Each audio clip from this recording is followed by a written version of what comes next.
Bonjour, je vais vous présenter aujourd'hui un cours sur le renforcement positif et le renforcement négatif qui sont deux concepts très importants à comprendre et à maîtriser lorsqu'on s'intéresse à la psychothérapie, aux thérapies cognitives et comportementales, lorsqu'on souffre même soi-même d'un trouble psychique. Donc, je suis Marion Martinelli, je suis psychologue dans le service de psychiatrie adulte du professeur Lançon à Marseille. Nous allons donc aujourd'hui définir ce que sont les renforcements positifs et négatifs et je vous donnerai ensuite un exemple concret des cercles vicieux et des cercles vertueux que cela génère chez la personne de procéder par renforcement positif ou négatif. Le renforcement positif, ça consiste tout simplement à augmenter la fréquence d'apparition d'un comportement qui a des conséquences agréables. Dans la vie quotidienne, on parlera du plaisir pris à réaliser une activité. Par exemple, regarder sa série préférée, jouer, danser, en fait, quelle que soit l'activité, mais qui, pour vous, génère du plaisir. Dans la thérapie, on parlera plutôt des progrès effectués par le patient, on parlera des avantages sur sa qualité de vie, sur sa qualité de vie qui est améliorée, éventuellement l'autosatisfaction et l'estime de soi qui peuvent être aussi améliorées au fur et à mesure de la thérapie. Le renforcement négatif consiste à supprimer un comportement à cause de ses conséquences négatives. En psychothérapie, ce sont l'ensemble des facteurs qui vont maintenir le patient dans un état dépressif. Dans la vie quotidienne, on connaît très bien le renforcement négatif sous la forme de la punition, celle qu'on nous a infligée à nous-mêmes ou que nous-mêmes nous infligeons ou nous nous infligeons toujours. Mais on peut ajouter les menaces, les comportements agressifs, les cris, la colère, etc. Tout ça, c'est du renforcement négatif. Dans la thérapie, ce sera plus subtil que ça. Par exemple, les avantages massifs des comportements d'évitement pour le patient sont du renforcement négatif.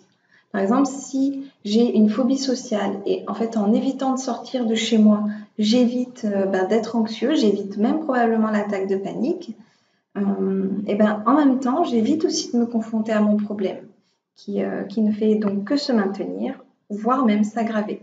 Et ça, c'est du renforcement négatif. Pareil si mes proches deviennent particulièrement attentifs à moi quand je suis déprimée. Ça peut d'une certaine manière m'empêcher de sortir de ma dépression si je choisis vraiment de m'accrocher à ça, soi-disant pour aller mieux, alors que là aussi, poussé à l'extrême, ça peut devenir donc du renforcement négatif et ça nous maintient dans la dépression. On va donc rester sur l'exemple de la dépression pour comprendre concrètement comment fonctionnent les renforçateurs positifs et négatifs. Prenons le schéma présenté ici, je vais vous guider dans la lecture avec ma souris. Ce schéma propose une explication liée à la pathologie de la dépression, mais vous pouvez tout à fait l'adapter à d'autres troubles. Lorsqu'une personne est déprimée, elle réalise généralement peu ou pas de comportements plaisants. Elle passe plutôt son temps à avoir des comportements qui alimentent la dépression, qu'on appellera aliments dépressogènes, comme par exemple ruminer ou éviter les contacts sociaux.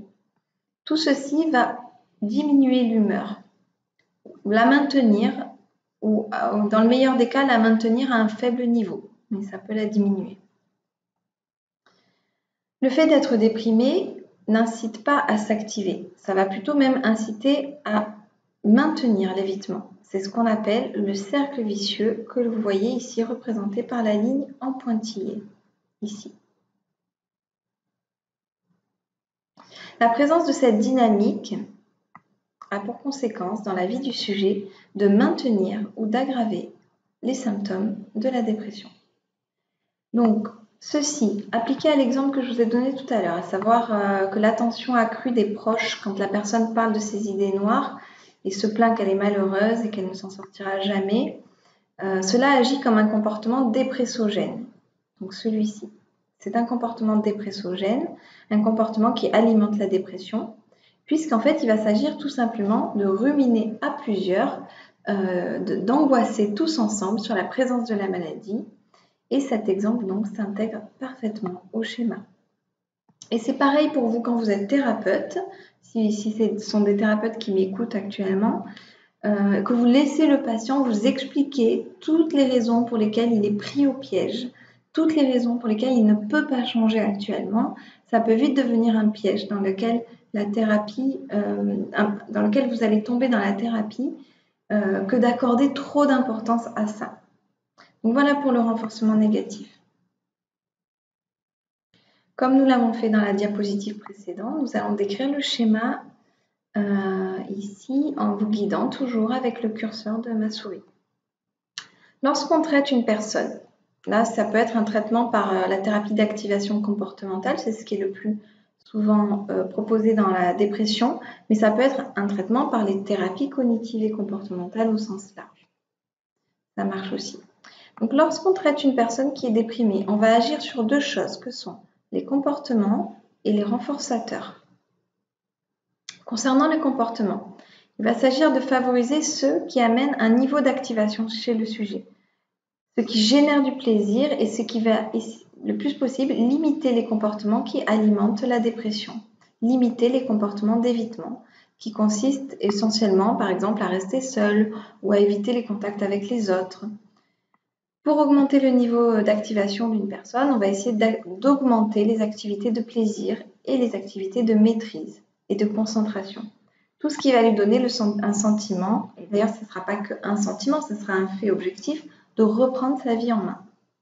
Ce qui va créer naturellement des renforcements positifs réguliers dans son quotidien et limiter les comportements dépressogènes. Tout ceci a pour conséquence d'améliorer l'humeur et de diminuer donc les symptômes de la dépression. En conclusion, les stratégies d'évitement qui peuvent être utilisées de manière récurrente participent activement au cercle vicieux de la dépression, mais pas que de la dépression, aussi des troubles, ça peut être des troubles anxieux également, des comportements compulsifs.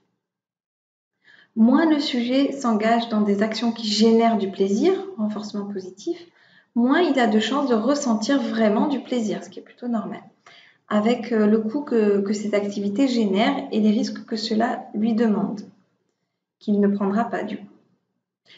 Plus il évite ses actions pour éviter ses coûts et ses risques, renforcement négatif, plus les cercles vicieux dans notre vie sont importants. Le cours sur ces renforcements positifs et négatifs est donc terminé. Ce rapide topo est donc terminé. Si vous êtes intéressé par d'autres cours de psychothérapie, je vous propose d'aller faire un tour sur la chaîne YouTube de la psychiatrie au soleil et de vous y abonner. N'hésitez pas aussi à pratiquer pour vous-même la méditation, la relaxation ou tous les jours de la semaine, la sophrologie également, qui sont proposés sur la chaîne YouTube tous les jours de la semaine à midi pile. Et vous pouvez même interagir avec l'intervenant du jour. Je vous remercie pour votre attention et je vous dis à très bientôt.